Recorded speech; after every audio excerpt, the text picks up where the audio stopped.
जय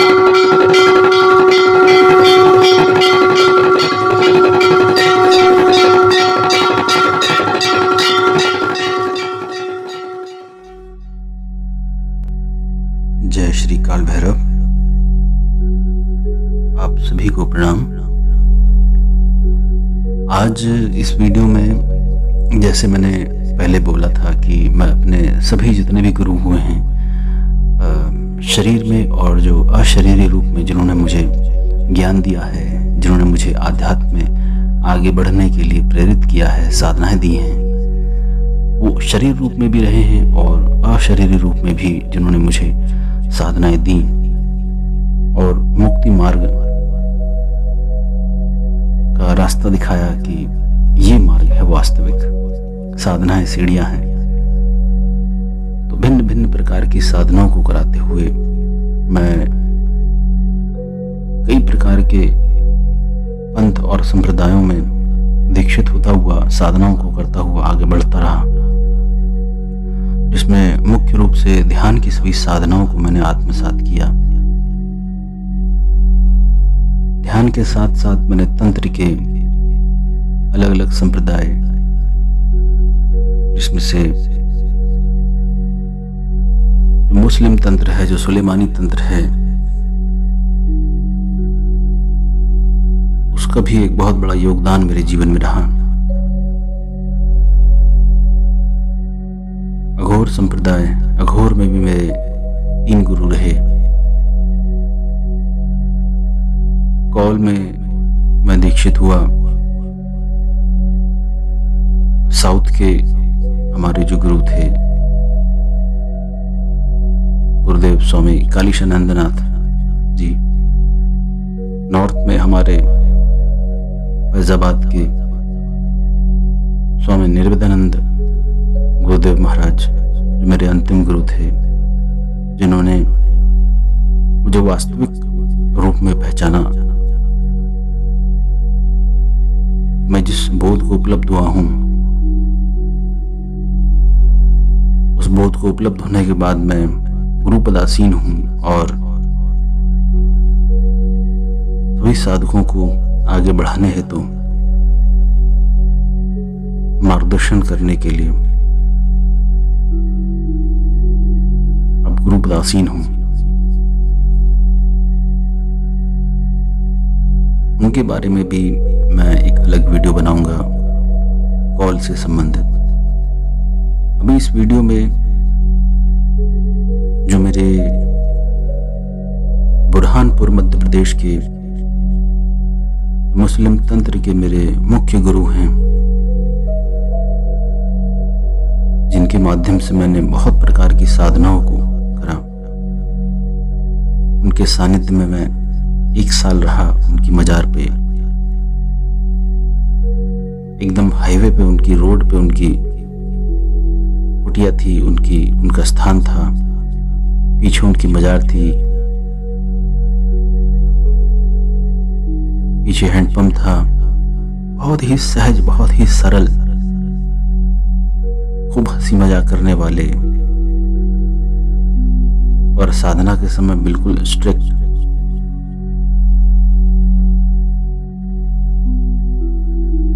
मेरे जीवन में उनका एक बहुत बड़ा योगदान है, जो इस वक्त शरीर में नहीं है,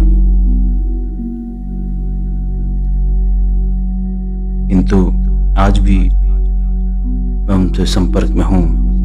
आज भी मुझे वो मार्गदर्शन करते रहते हैं, बताते रहते हैं। वो एक अलग विज्ञान है।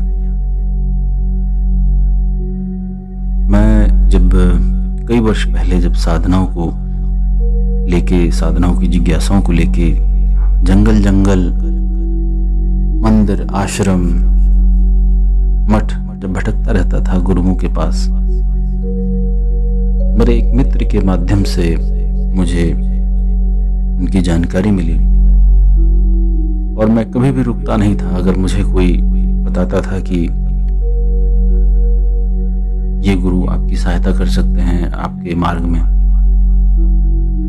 मैं बिना सोचे समझे मैं उनके पास जाता था और पूरे समर्पण से जाता था।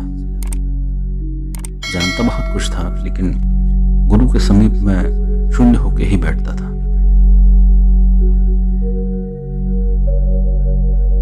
मेरी उनसे फोन पे वार्ता हुई और जैसे ही फोन पे वार्ता हुई उनके शब्द मुझे कानों पर नहीं, मेरी आत्मा पे प्रतीत हुए। ये मेरा कोई पूर्व जन्म का ही कोई गुरु मुझे बुला रहा है। आंखें नम हुई और एकदम शांत हो गया।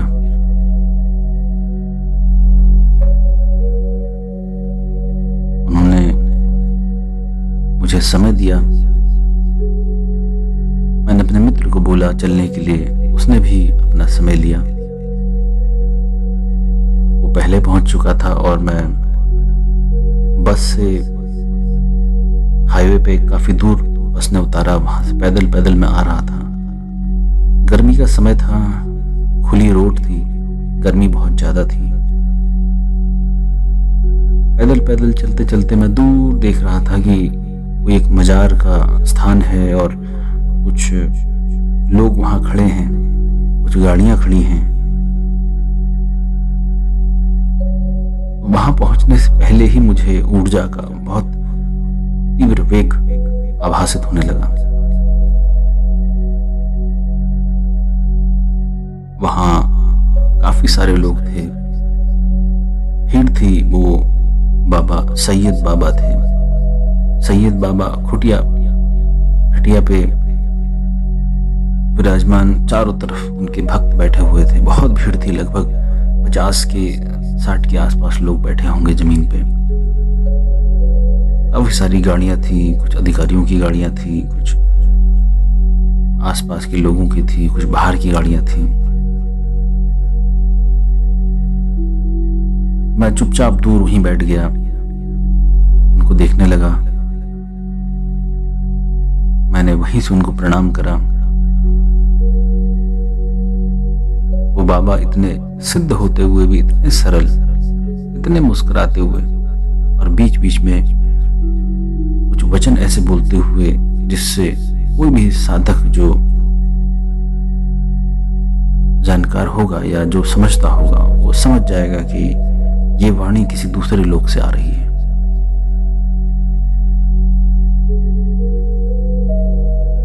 उन्होंने एक दृष्टि मेरे पे डाली और मेरा प्रणाम स्वीकार करते हुए सर हिलाया। उनकी खटिया पे कुछ मालाएं पन्नियों में बंधी रखी थी, कुछ खुली रखी थी, कुछ उन्होंने पहन रखी थी और उम्र काफी थी उनकी और बहुत मस्ती में सबसे बात कर रहे थे। अचानक से उन्होंने मुझे दूर से उठाया, मेरा नाम लेके, आओ मेरे पास। मैं पहुंचा, नीचे बैठा उनके पास। उन्होंने अपने साथ में नीचे बैठे हुए किसी व्यक्ति से कहा कि माला खोलो। पन्नियों में बंधी हुई गेंदों की बहुत खुशबू वाली माला उन्होंने अपने हाथ में ली और मुझे पहना दी। वहां सब बैठे हुए सब आश्चर्यचकित हो गए। मैंने उनके पैर स्पर्श करे और वो ठहाके लगा के हंसने लगे।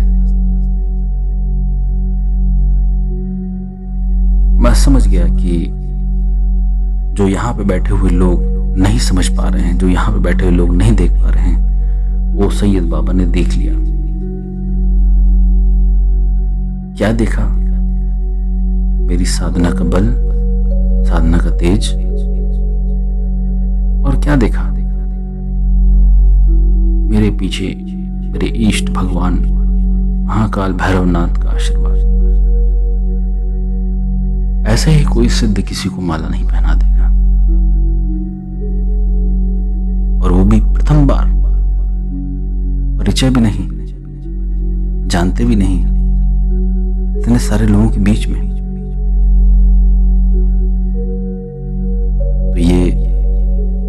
बड़ा उदाहरण था कि यदि साधक अगर स्वकेंद्रित होके अपनी यात्रा को आगे बढ़ा रहा है, बहुत अच्छे अच्छे गुरु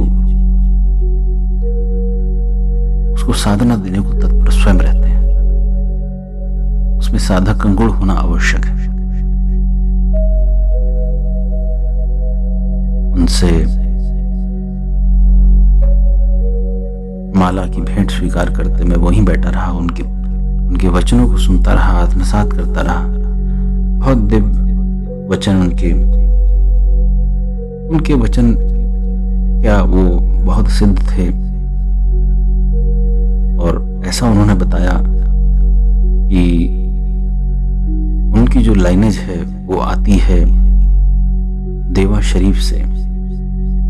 वहां के साधु संत सदैव भगवे में रहते हैं, हिंदू भी रहते हैं, मुस्लिम भी रहते हैं, वहां की सेवा में रहते हैं। इसीलिए जो तंत्र की जो लाइन है, तंत्र साधना की जो लाइन है, इसमें धर्म का, संप्रदाय का कोई अर्थ नहीं है, क्योंकि मूल रूप में सारा सनातनी ही है और ये सब संत जानते हैं। भले ही वो इस काल में किसी भी संप्रदाय में शरीरधारी हों, लेकिन मुख्य रूप से वो सनातनी ही हैं।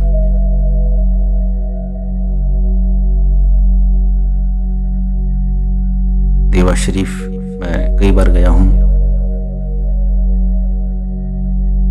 वहां पे लिखा है कौमी एकता द्वार।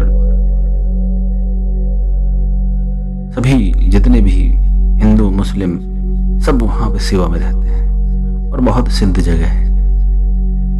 सैयद बाबा की लाइनेज वहां से है। और ये पीले जो वस्त्र पहनते हैं, जो भगवा पहनते हैं, उसके पीछे बहुत गहराई में उन्होंने, जब 1 वर्ष मैंने उनकी सेवा करी, 1 वर्ष सेवा के पश्चात उन्होंने जब मुझे एक गहरी बात बताई कि इसके पीछे माता बगलामुखी का भी एक बहुत बड़ा योगदान है। पीले वस्त्र, भगवे वस्त्र जो ये लोग पहनते हैं, मुस्लिम होने के बावजूद भी आप इस तरह के वस्त्र क्यों पहनते हैं? जैसे आपको फोटो में दिख रहा है, इतना मुस्कुरा रहे हैं, इतना भोला चेहरा, इतने दिव्य।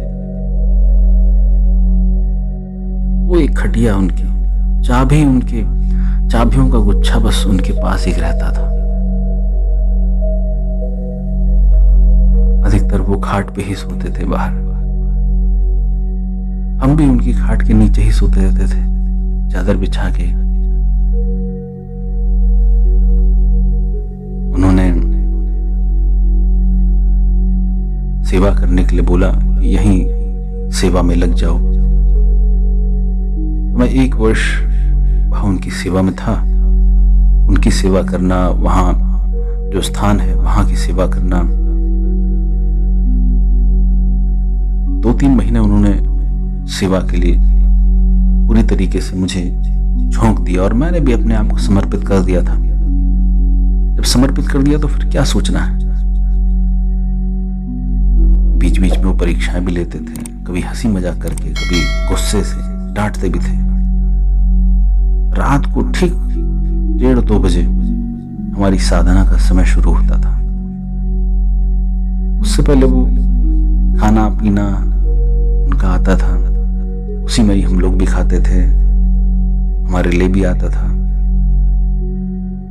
खाना पीना खा के, उनकी सेवा करके, जब उन्होंने बोला वहां से फूल इकट्ठे कर लो, जब उन्होंने बोला वहां ऊँट में अगरबत्ती लगा दो, वो जानते थे कब कौन सी कहां शक्ति क्या हो रही है।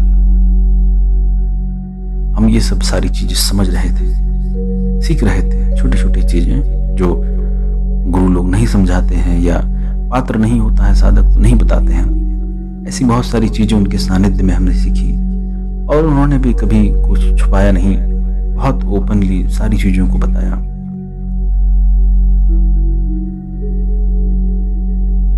महीने 2 महीने के बाद हमारी परीक्षाएं जब समाप्त हुई, मुझे साधना के लिए मंत्र दिया गया। उनके मंत्र थे तो सुलेमानी, लेकिन कार्य वो सारे उसी प्रकार से हो रहे थे उस मंत्र के माध्यम से जैसे कोई वैदिक मंत्रों में होता है, यानी कि कुंडलिनी पे चोट मारना है वाले, अलग अलग केंद्रों के लिए अलग अलग मंत्र। ये भी समझ में आया कि सिर्फ किसी निश्चित विधि या किसी निश्चित विधान के माध्यम से ही कुछ नहीं हो सकता है। इस तंत्र जगत में बहुत रहस्य है। कोई नहीं दावा ठोक सकता कि सिर्फ इसी के माध्यम से होगा, किसी भी माध्यम से हो सकता है, क्योंकि है सब उसी का ही, सब उसी के भीतर है। तो हम सब उसके भीतर हैं, तो हम किसी भी राह को पकड़ेंगे, पहुंचेंगे तो वहीं, क्योंकि उसके अलावा कुछ है ही नहीं। और जब उन्होंने प्रथम मंत्र दिया, उनके पीछे, स्थान के पीछे मजारे हैं, वहां पे बैठ के कुछ अलग अलग विधि विधान के माध्यम से रात 1:30 से 2 बजे के आसपास, प्रथम दिन था, मैं आपको बताता हूँ, मुझे बड़ा अच्छा लगा। जब हम सो रहे थे, नीचे सो रहे थे, तो अचानक से ठीक 2 बजे उन्होंने हमें बोला था कि 2 बजे से साधना करनी, तब तक आराम कर लो, सो जाओ। ठीक 2 बजे उनकी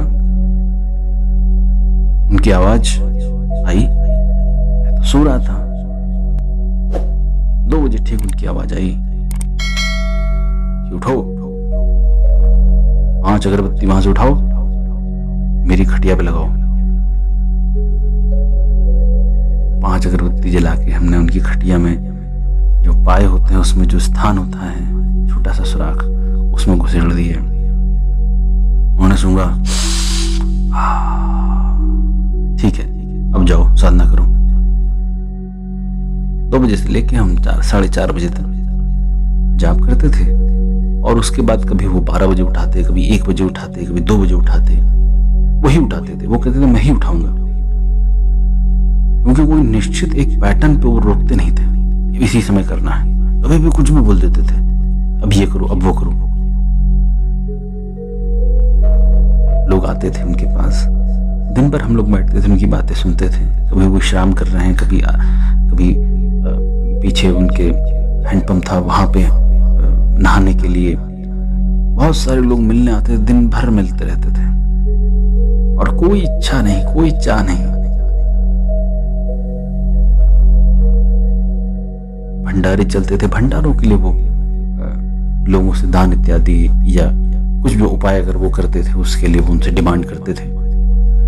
उधर उनके गांव की तरफ कुछ भंडारा, कभी कुछ हो रहा है, तो उसके लिए वो व्यवस्था करते थे।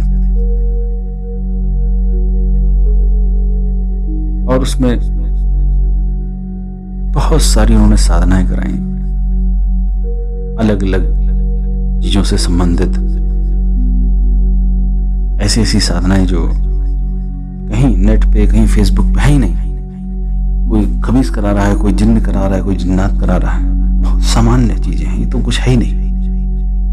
ऐसी ऐसी साधनाएं जिनके लिए मुझे उनकी तरफ से निर्देशित नहीं हुए कि मैं उसको ओपन करूं।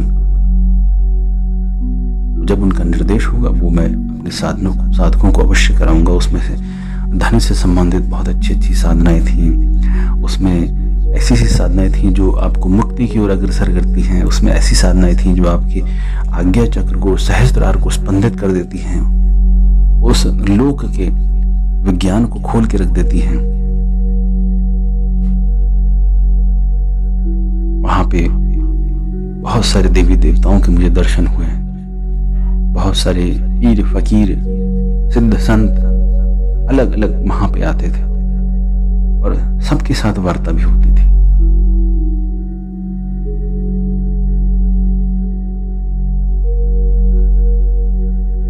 उन्होंने, उनके साथ मुझे एक घटना बहुत अच्छी ध्यान है, मैं आपके साथ साझा करता हूं। मैं अपनी साधना में था, रात्रि 3 बजे के आसपास का समय था। मेरे सामने बहुत सारे सिद्ध संतों का एक टोली जा रही थी, जो अशरीरी रूप में थी, जिसका फिजिकल उससे मैटर कुछ नहीं था, लेकिन उनकी एक टोली जा रही थी और वो भजन कीर्तन करती हुई जा रही थी। तो मुझे देख के सहसा वो सामने रुके कि ये कौन है साधक यहाँ पे साधना कर रहा है।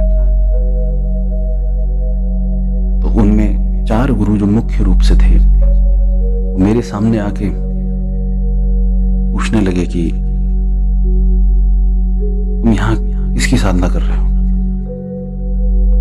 मैंने उनसे कुछ भी नहीं कहा, क्योंकि निर्देशित नहीं था कि आपकी साधना हो और आप किसी से भी वार्ता करें। आपका ध्यान सिर्फ अपनी साधना पे होना चाहिए, अपने मंत्र पे होना चाहिए, अपने गुरु पे होना चाहिए। और जब मेरी तरफ से उत्तर नहीं मिला तो वो एकदम आक्रोशित हो गए और मेरे पे कुछ हाथ में जल लेके अपने कमंडल से निकाल के कुछ श्राप की मुद्रा में थे। और चारों तरफ उस समय इतने ज्यादा पशु पक्षी की आवाजें आ रही थी, इतनी ज्यादा चीखने चिल्लाने की आवाजें आ रही थी, जैसे शायद कुछ बड़ी अनहोनी होने वाली है। मैं हर चीज के लिए स्वीकृत था कि हर चीज को मैं स्वीकार करते हुए चला हूं। आप मारण करो, मारण स्वीकार है, प्रेम करो, प्रेम स्वीकार है।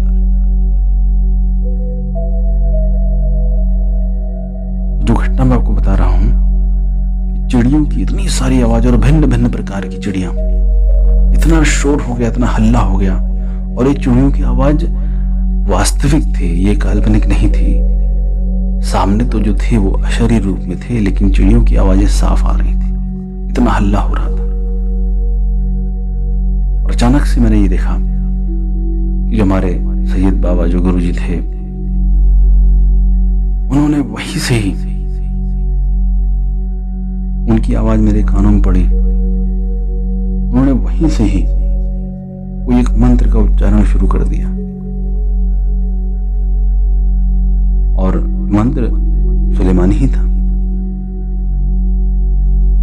वो सिद्ध संतों की टोली में 4 मुख्य गुरु जो मुझ पे आक्रमण करने वाले थे, क्योंकि मैं उनकी जो डिमांड थी, उनकी जो रिक्वेस्ट थी या उनकी जो इच्छा थी, उसके अनुरूप मैं उनको नहीं उत्तर दे पा रहा था।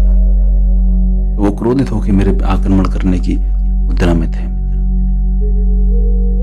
और मैं शांत था, मुझे कोई उससे फर्क नहीं था। तो गुरु निर्देशित द्वारा जब साधक पूर्ण समर्पित होकर चलता है, उसमें गुरु का क्या योगदान होता है वो इस अनुभव से दृष्ट हुआ मेरे सामने। उन्होंने वहीं से ही मंत्र पढ़ना शुरू करा तेजी से, लेटे लेटे खाट से ही, वो खाट से नहीं उठते थे। और जब मंत्र उन्होंने पढ़ना शुरू करा तो ऐसा लगा एक आंधी आई, बहुत भयानक तूफान, बहुत भयानक तूफान। और उस तूफान में असंख्य हथियार लिए हुए भैरवनाथ के ढेरों गण, एक से एक भयानक, देख के किसी को भी हृदयघात हो जाए, इतने भयानक। वहां से चलते हुए, दौड़ते हुए, आंधी तूफान मचाते हुए मेरी तरफ बढ़ रहे थे। और मुझे तो कुछ आभास नहीं था, न भय का, न किसी दूसरी चीज का। उनके हाथों से कमंडल कांपते हुए छूटने लगा और वो गिर गए नीचे माफी मांगते हुए। ये ऐसा क्या हो गया? ये गुरु के माध्यम से ही हुआ। और इष्ट के माध्यम से भैरवनाथ साथ में सदैव कृपा बनाए चलते हैं, उन्हीं के हैं भूत प्रेत गण। इसमें मंत्र सुलेमानी हो सकता है, लेकिन कृपा किसकी थी? कृपा तो उसी की थी।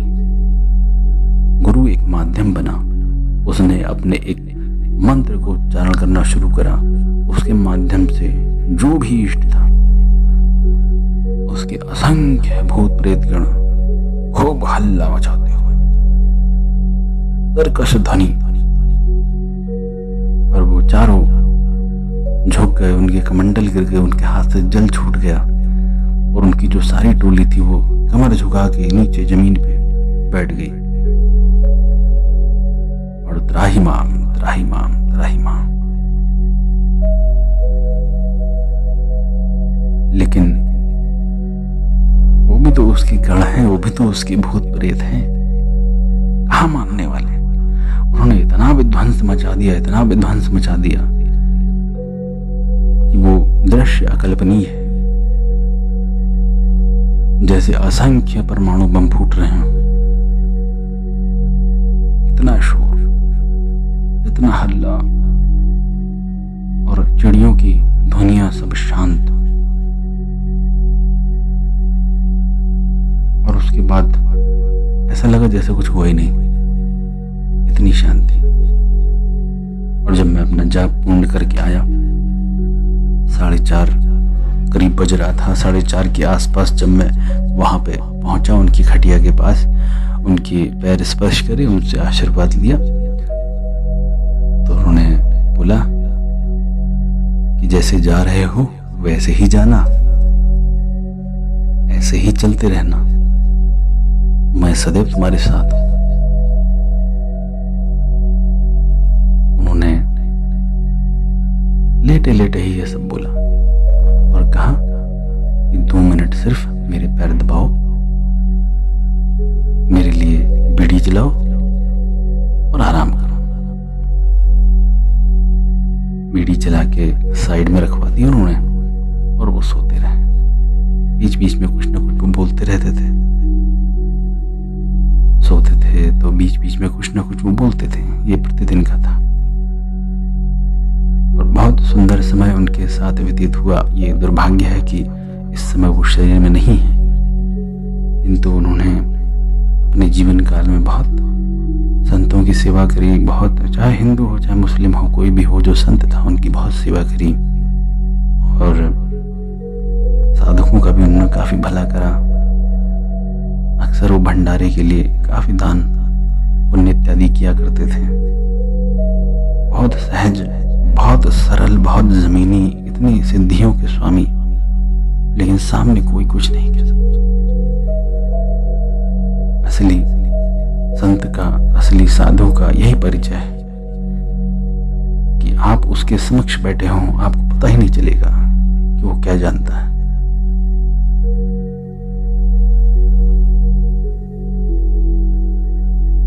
सैयद बाबा जो हमारे गुरु थे, उनके बारे में बताना बहुत आवश्यक इसलिए था क्योंकि उनका एक बहुत बड़ा योगदान मेरे जीवन में है। सभी गुरुओं का योगदान है, इनका एक बहुत बड़ा योगदान है जिसके बारे में मैं फिर कभी आपसे चर्चा करूंगा, जो आध्यात्मिक जीवन से ही संबंधित है। उनसे विदा लेते समय काफी कष्ट भी हुआ और उन्होंने जाते जाते एक विशिष्ट मंत्र मुझे प्रदान किया और ये कहा कि ये 1 साल की तुम्हारी जो तपस्या है, 1 साल की जो सेवा है मेरे पास, उस सेवा के फल स्वरूप मैं तुमको प्रदान कर रहा हूं। और उसको बताने का विधि विधान बताया। 3 अलग जगहों पर उसको मंत्र करने का विधान था। 3 अलग जगहों पर, अलग अलग जिलों में उनकी शक्तियों से संबंधित था। बहुत अच्छे मंत्र, बहुत अच्छी साधनाएं उन्होंने कराई, बहुत अच्छा ज्ञान दिया जो रहस्यमय जगत से संबंधित है। परीक्षाएं तो बहुत हुई, इतनी कठिन परीक्षाएं कि कोई सामान्य साधक नहीं दे सकता, लेकिन परीक्षाओं का अपना एक अलग महत्व है। उसी के आधार पर ही साधक की तपस्या आगे बढ़ती है, साधना फलीभूत होती है। गुरु क्या है वो जानता है, गुरु के प्रति समर्पण क्या होता है वो समझता है धीरे धीरे। इसलिए परीक्षाएं बहुत आवश्यक है।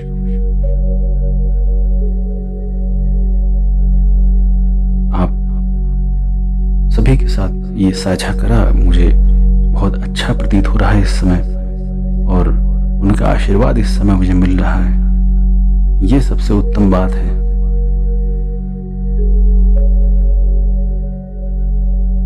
मैं अभी और अपने जो गुरु मिल रहे हैं सबके बारे में धीरे धीरे आपसे साझा करूंगा। मुख्य रूप से ध्यान और तंत्र, इन्हीं दोनों से संबंधित अलग अलग समय समय पे जितने भी मेरे साधक मुझसे जुड़ते हैं, मुझसे कहते हैं कि मुझे अलग अलग मार्गों की साधनाओं से होकर गुजरना है। उसको बोलता हूँ कि ठीक है, अगर तुम समर्पित हो तो आ जाओ। मैं सारे विधानों से होकर गुजरा हूँ, सारे संप्रदायों से होकर निकला हूँ, बहुत कठिन परीक्षाओं से होकर गुजरा हूँ। अगर तुम समर्पित हो, परीक्षा देने के लिए तैयार हो, तत्पर हो, अग्नि है भीतर, मैं तुम्हें वो सब करा सकता हूँ। चाहे तुम अघोर मार्ग की साधना करना चाहो, चाहे कपालिक मार्ग की साधना करना चाहो, चाहे कौल मार्गी, चाहे सुलेमानी, मैं सभी मार्ग से आपको ले जा सकता हूँ। आप करने वाले बनो।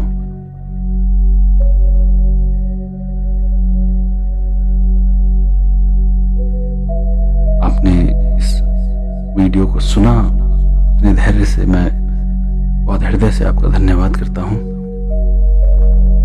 आप सभी के जीवन में ऐश्वर्य हो, समृद्धि हो, सुख हो, शांति हो, मौन हो, संतों की सेवा में लगे रहे, ऐसी भगवान भैरवनाथ से मैं प्रार्थना करता हूं। सदैव धर्म के कार्य में लगे रहें। सभी साधक अपनी साधना को आगे बढ़ाते रहें। और एक अंतिम बात, यदि आपको ये वीडियो अच्छी लगी हो तो सभी के ज्ञानवर्धन हेतु इस वीडियो को सभी के साथ साझा करें, ताकि सभी तक वो गुप्त जानकारी, वो गुप्त ज्ञान पहुंचे जो बहुत आवश्यक है, जिसका फल साझा करने वालों को अवश्य मिलता है। हो सकता है आशीर्वाद स्वरूप सैयद बाबा ही देख रहे हों, कौन उनके बताए हुए ज्ञान को आगे बढ़ाना चाह रहा है।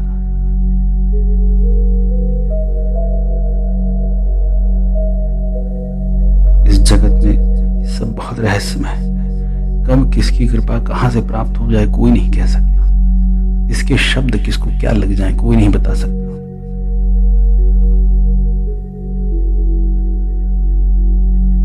मैं वीडियो को विराम देता हूं। आप सभी का खूब कल्याण हो, सभी सुनने वालों का। आप सभी के परिवार में सुख, शांति, समृद्धि बनी रहे।